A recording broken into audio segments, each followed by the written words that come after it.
Libra rising. How you doing, Libra? This is your reading for the Aries equinox and the Aries new moon that happens to be a partial solar eclipse, the final eclipse in the Aries Libra axis.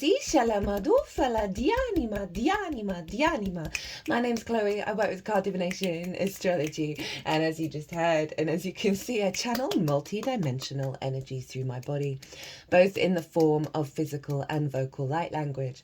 All of this brings in healing, attunement, and activation codes to the messages that come through in this reading. Obviously, all this energy is happening opposite your sign, Libra, so it's kind of a big deal. I mean, it is a big deal. All astrology is always a big deal.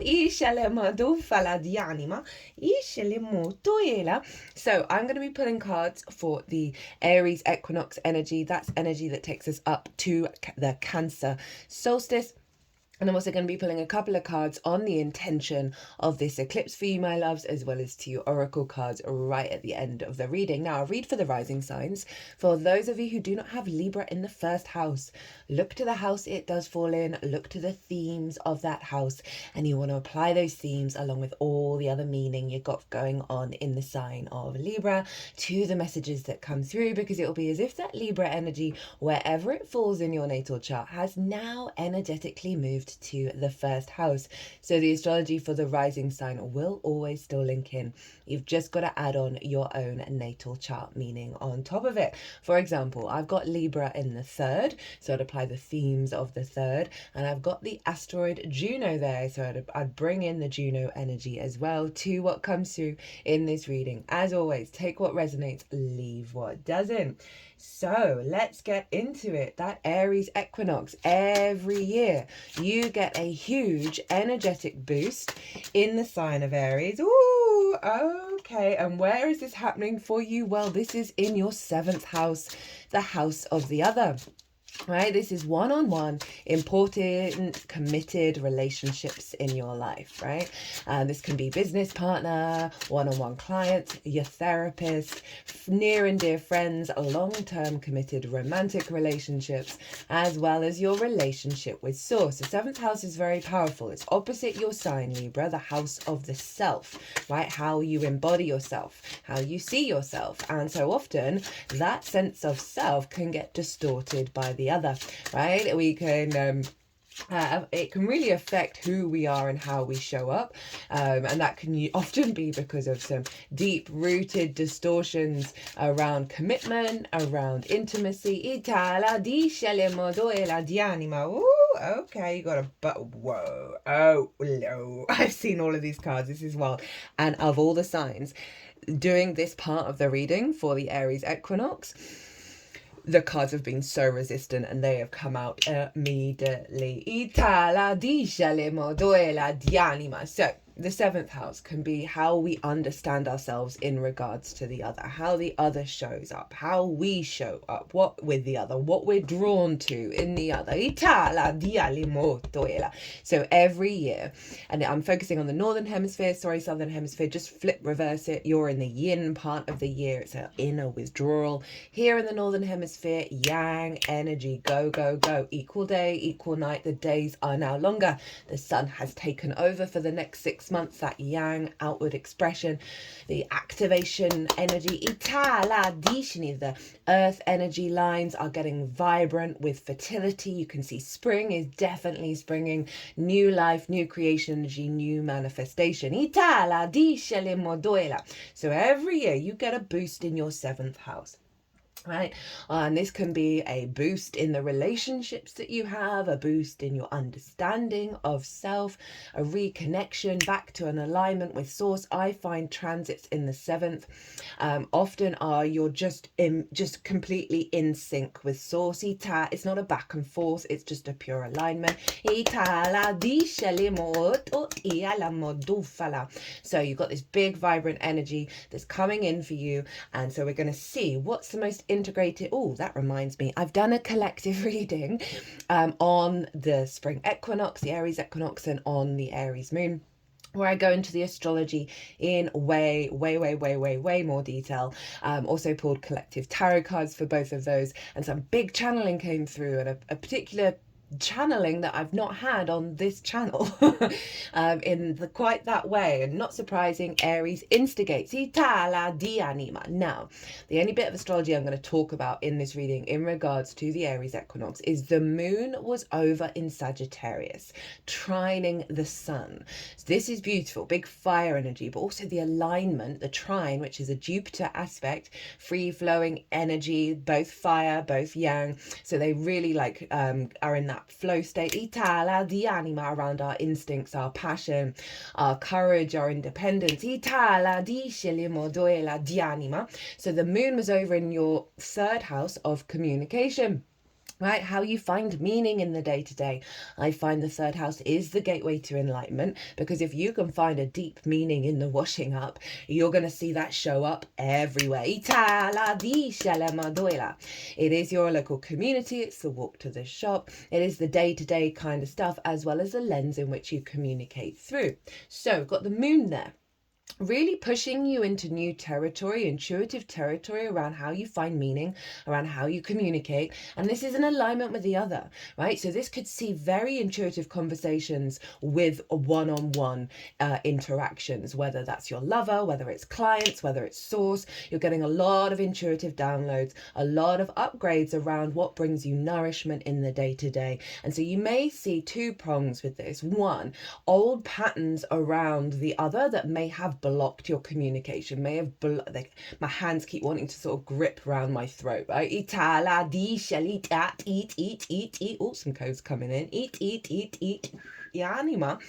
Di shall animo oila di anima, as well as, you know, say the other drained how your life force in the day-to-day because a fight or whatever's gone on, or certain situations where you forget who you truly are, which is the divine. Itala di anima, and that just diminishes how we, you know, go about our day-to-day.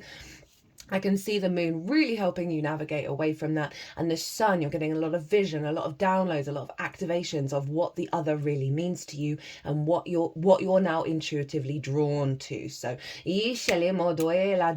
lots of inspiration coming in from the sun that you're going to be able to intuitively just watch what your emotional body's doing, watch where you're intuitively guided to nourish yourself, right? That's the sun really helping you, point you in the right direction for what's going to serve you in the long term. As I said, two-pronged, bringing up old patterns as well as showing you the new frequency. The energy of this year is wild.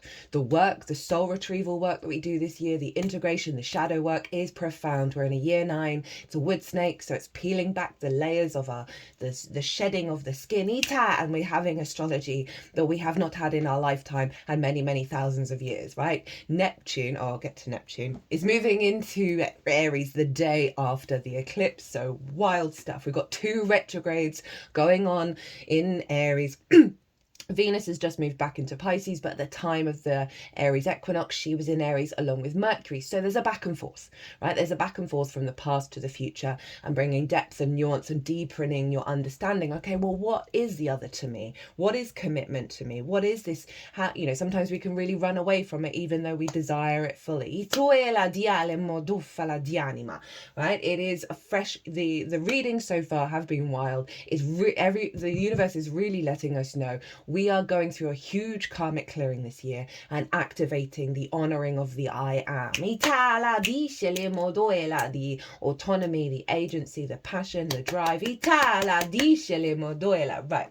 Okay, so this is the most integrated and expansive intention of what this spring equinox, this Aries equinox, is up to over the next couple of months up until the Cancer solstice. So it's also the astrological new year, so you can apply it to the whole year as well, but I'm not focusing on that, so the cards know that. But if it resonates, it resonates. Libra.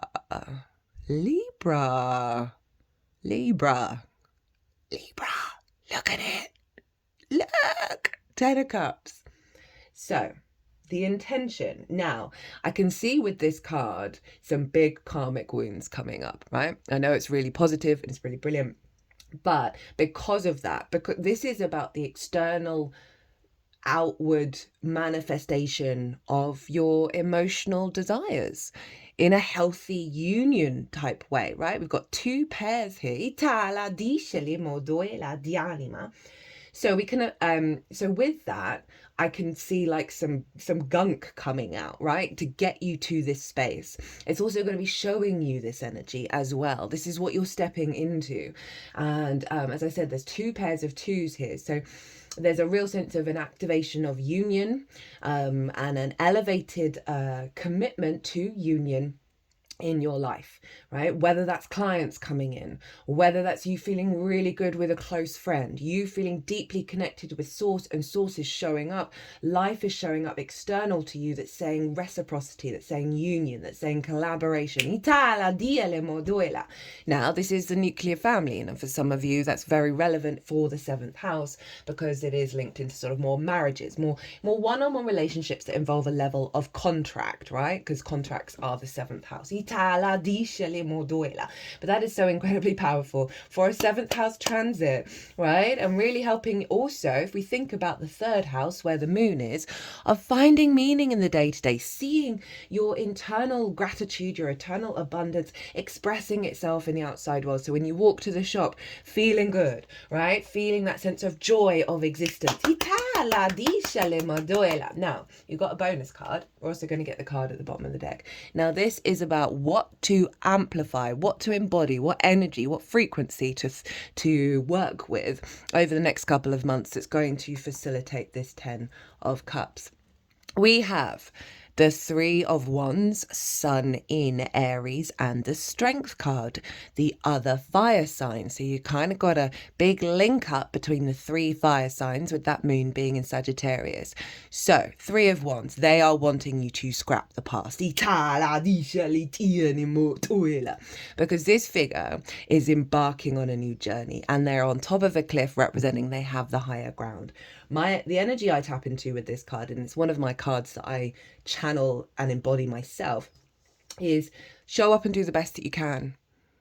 12 on the clock, as I said that, which is 3, and which is the Empress, and 6, Ita, which is the Lovers.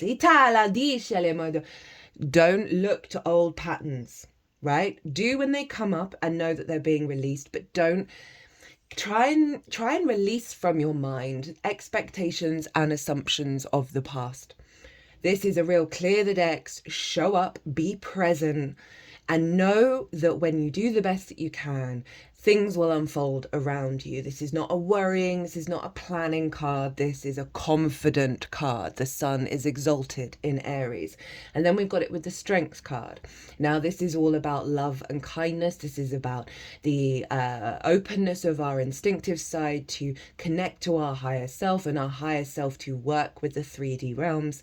But it is from a place of love and kindness. It's as a place of respect and honor and softness, and taking your time to allow your higher self and your instincts to recalibrate, right, to this 10 of Cups. But bear that in mind. Bear that in mind that things are shifting. Leo also rules the heart space. And this could also apply when some purges are happening, just to be really loving. Now, Leo for you, and that was 13:31 on the clock when I said that. Leo for you is in your hopes and your dreams, your friends, groups and alliances, and reaping the benefits from your 10th house. So they're wanting that alignment look. It's not necessarily, it is looking to the future, but not with a worry or a fear, and not with any expectations of how that's going to manifest, of simply integrating the self in alignment with your unfolding of your path, right? And really getting out of the head, right? Really powerful. I've forgotten what's at the bottom of the deck, but I do remember. Oh no, I just remembered. Thank you. So at the bottom of the deck, the root energy of the intention.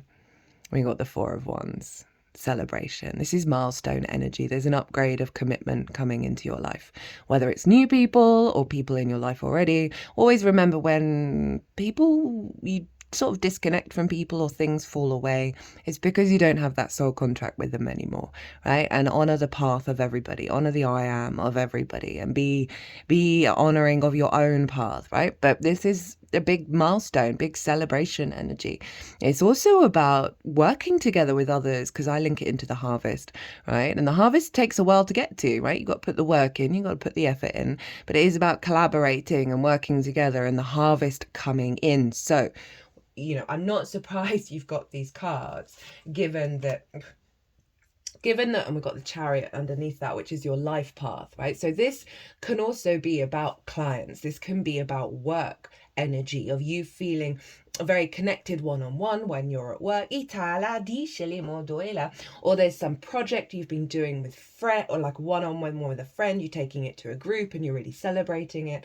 But the Chariot is the Cancer card, and that's your life path, but it's also a victory card of letting go of the death grip over control, and letting go of where you're headed, and just being very confident within yourself and knowing you've got all the resources within you to unfold into this. I mean, this is all fire and water, which is very in alignment with all the astrology, because this, when the sun moved into Aries, it was right next to Neptune, North Node, and Saturn, all in Pisces. These two signs are blending together. We've got 4 retrogrades happening this year, starting off in Aries, moving back into Pisces.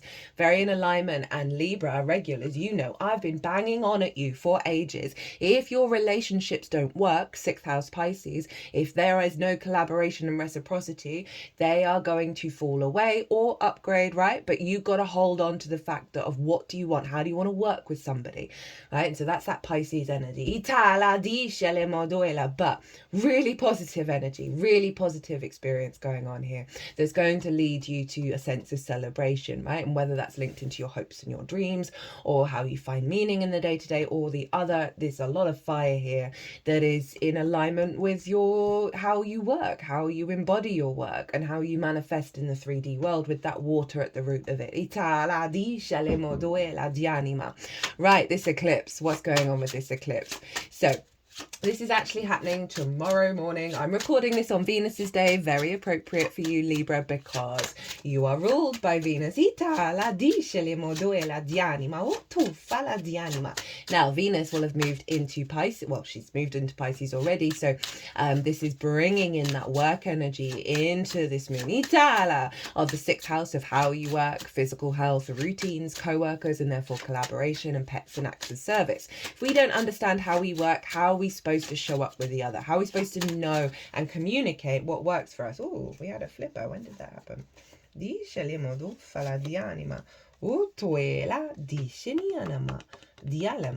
okay. We'll see if that wants to come out again.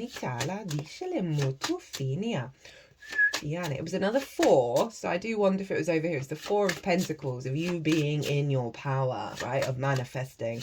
But you've got to get out of the worries and the fight. All right, I'm going to talk about this more in the oracle reading, which I'm going to do after this, because you're the last sign of this Aries energy. This, everything that's going on in Aries is letting us know we do not need to fight the good fight. We do not need to fight in order to be in our own lane, be in our own adventure.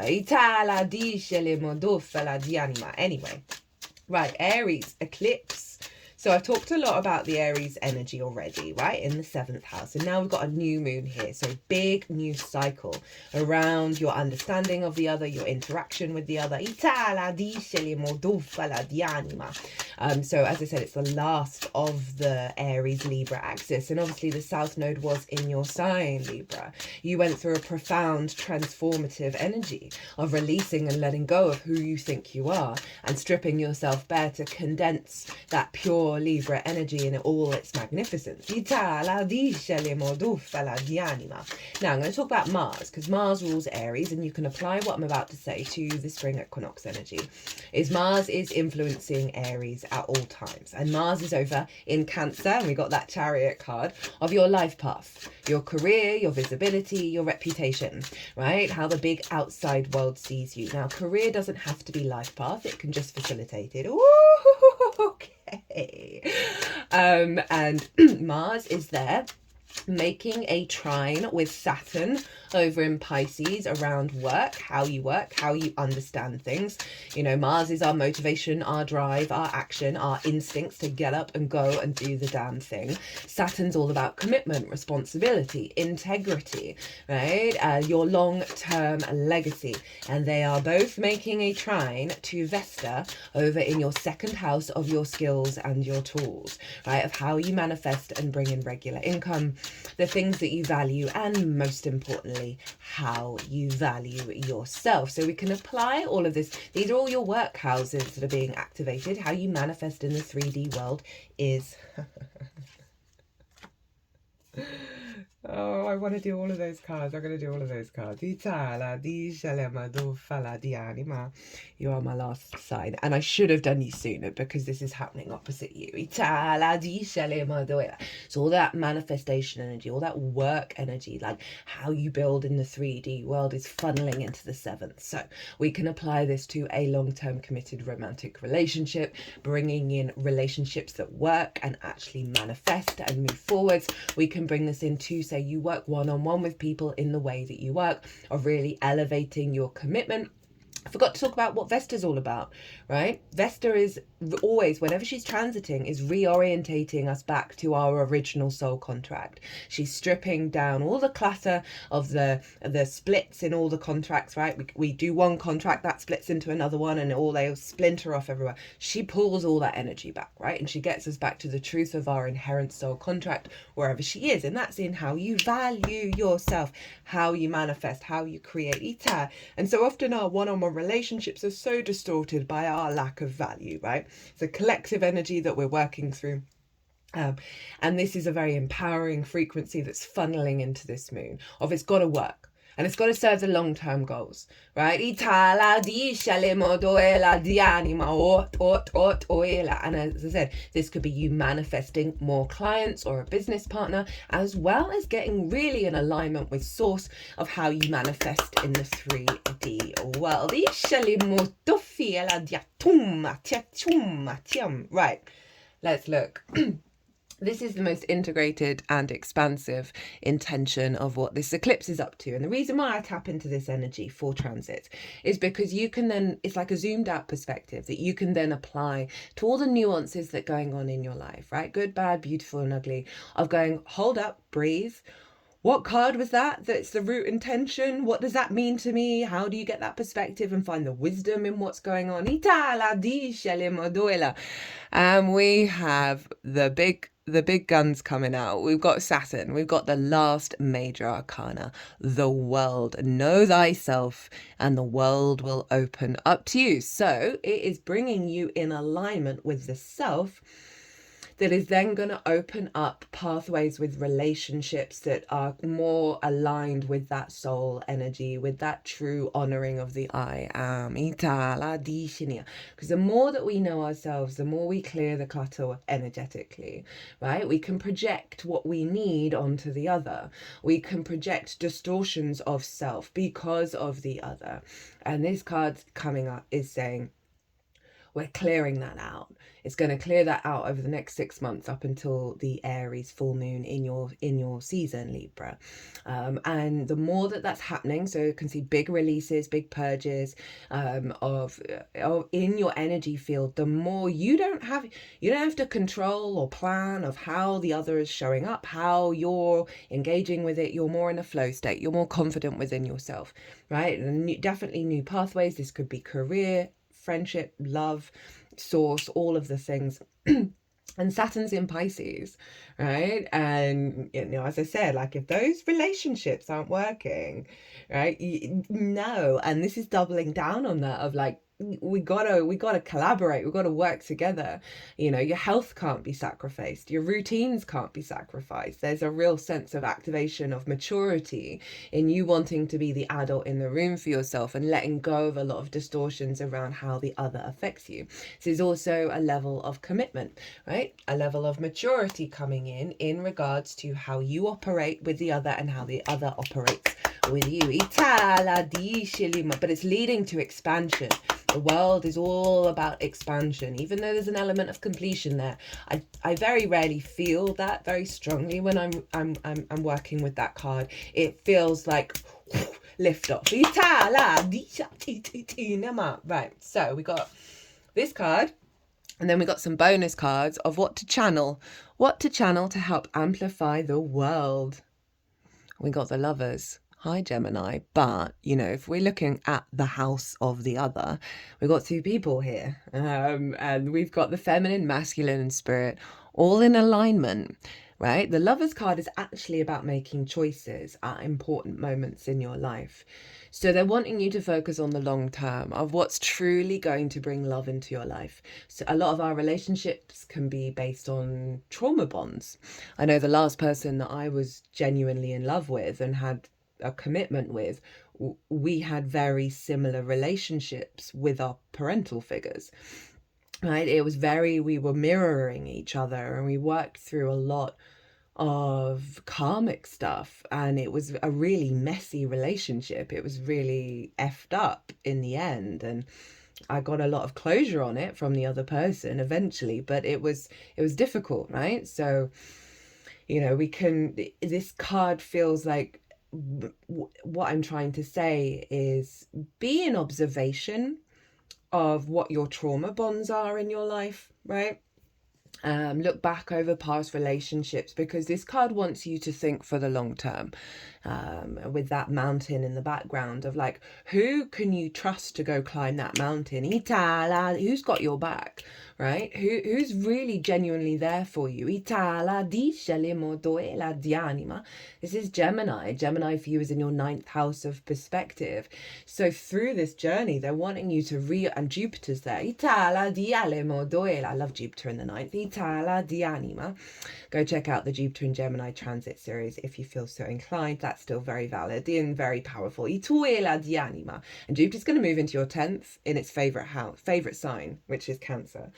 So there's an alignment here that they want you to get into. There's an expansion around a path, whether that be clients, whether that be a long-term committed romantic relationship, that is really going to serve you when you sort of allow yourself to integrate the truth of reality, the truth of your perspective and what you truly need, that's going to serve in the long term. Also, focus on the love, right? Don't close yourself off to something that may be coming towards you. Be curious, be open with no expectations or assumptions, because it can often be life lessons or life love, or both. But there's connection there. There's connection with source as well. So it is all about this alignment. But, you know, you've got the 10 of cups, the 4 of wands, and the Lovers. This is all, you know, the stereotype of the 7th house is more committed one-on-one relationships. And you've got quite a few cards here that really reference both the embodiment of your own maturity and that showing up externally. So these are your bonus cards that came with it. We got the Ace of Pentacles, the Page of Cups, and the Hierophant. So fresh new energy. Again, doubling down on that 3 of Wands. Look at life through a new lens. Look at how the world is manifesting around you from a new lens. And then we've got the Page of Cups, which is communicate through love, follow the synchronicities, follow the magic. It's Pisces energy, so it is perhaps new conversations and new manifestations around things working on a committed level with the Hierophant. This is Taurus. This is your 8th house of relationship dynamics, right? So it's the exchange between you and anything other than yourself. And so there's a nice alignment here between the 6th, 7th and 8th around healthier working relationships, right, that are more committed and more loving and more linked into the magical nature of your being. This is the best spread so far. At the bottom of the deck, we've got the Queen of Wands. So this sense of deep cultivation and nourishment of your instincts, of your confidence, of your independence. Then look at the sunflower. That represents that the Queen of Wands is always following the light, doubling down on what to orientate towards. But this is the root energy underneath the world of you being in your power, right? You really caring and loving your instincts and nurturing them, and it's coming from a very strong seat of power. Ital, very lucky as well with the black cat. Ital, amadoshe. But queens, they cultivate, they bring depth and nuance, right? They really bring the foundations for the kings to then take action. So it is about, as I said, that 10 of Wands in reverse. Shut up, Libra. Itala di scelemo tu fala di anima. But I wanted to cut the deck and I got the 5 of Cups in reverse. Libra. Allow yourself grace, allow yourself time. That Queen of Wands is really saying slow down. We're not doing two. Slow down and allow the shifts to change in your instinctive body, right? That may have been drawing you towards things that do you a disservice, that distort your sense of value. And that Queen of Wands is saying, I've got you. Venus is going to be heading back into Aries, right? She's going to be finishing off the retrograde cycle in Aries, as is Mercury. We're going to have Saturn and Neptune moving into the 7th house. There's stuff going on, right, in that 7th house arena for you. So allow it all. We've got 4 retrogrades.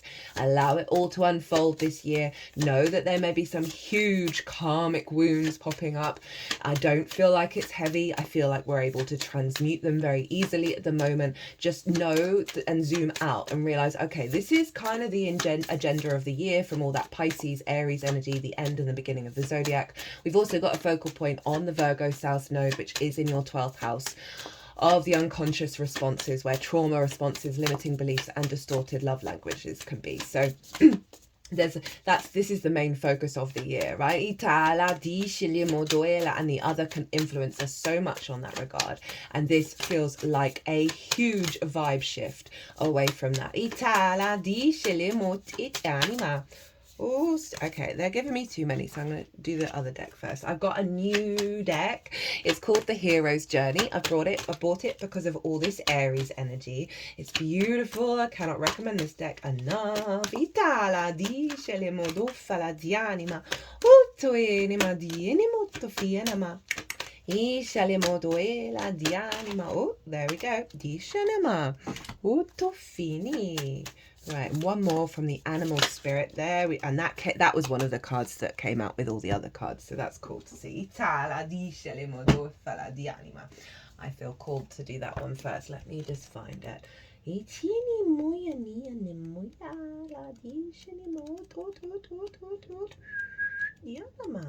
Sorry, this deck isn't alphabetical. It's done by element, but also not in the elements in alphabetical order, so we'll see. Oh, where is it? Where is it? I reckon it's the last one. Yeah.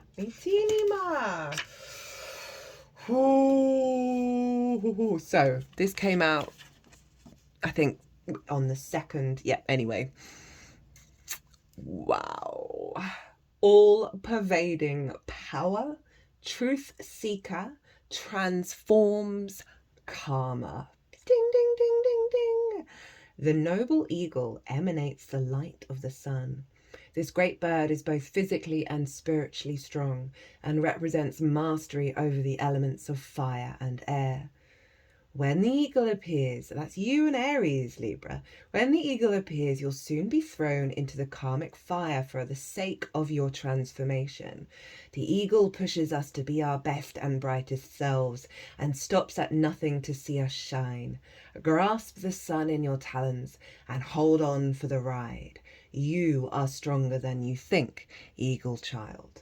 When in balance, bright, radiant challenges. When out of balance, controlling. And remember, we've got that Cancer card and the 3 of Wands, which is all about letting go of control and planning and just showing up and being your glorious self. Itala diania, to bring into balance, step into the unknown. Itala di shalamo otoela. Okay, we've got a card that I've not had before, so I don't know what this is going to say, but I'm here for it because it's very obviously with all of this energy. So from the hero's journey, what have we got for my lovely Libras?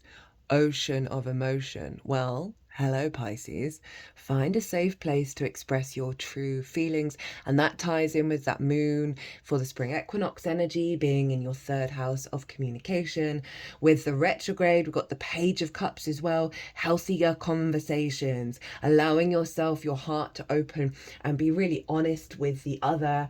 And if they don't like it, they don't like it. And finding peace and finding strength and finding courage and autonomy through that process. I've been doing a lot of that, of just really trying to show up as clear as possible in what I'm saying, in what I'm truly feeling, without leading to misrepresentation, without people pleasing, basically, as well, of not over prioritizing the needs and the emotional bodies of others. And through that process that I've gone on, I've seen so much more reciprocity come through. Itala di scelimo duela di anima, scelimo duela di anima. Dreams voice the unvarnished truth of emotions and intuitions and set a standard of personal honesty for who you really are. And that's a quote by Tristine Rayner, who I do not know who that is. Explore the realm of your inner mystery and synergy with the cycles of life. You are, after all, made up of 70% water. Salt water that allows you to flow, float, splash, and be buoyant in the sea of life. Allow the ocean to remind you of how vast, powerful, playful, and moody you can be.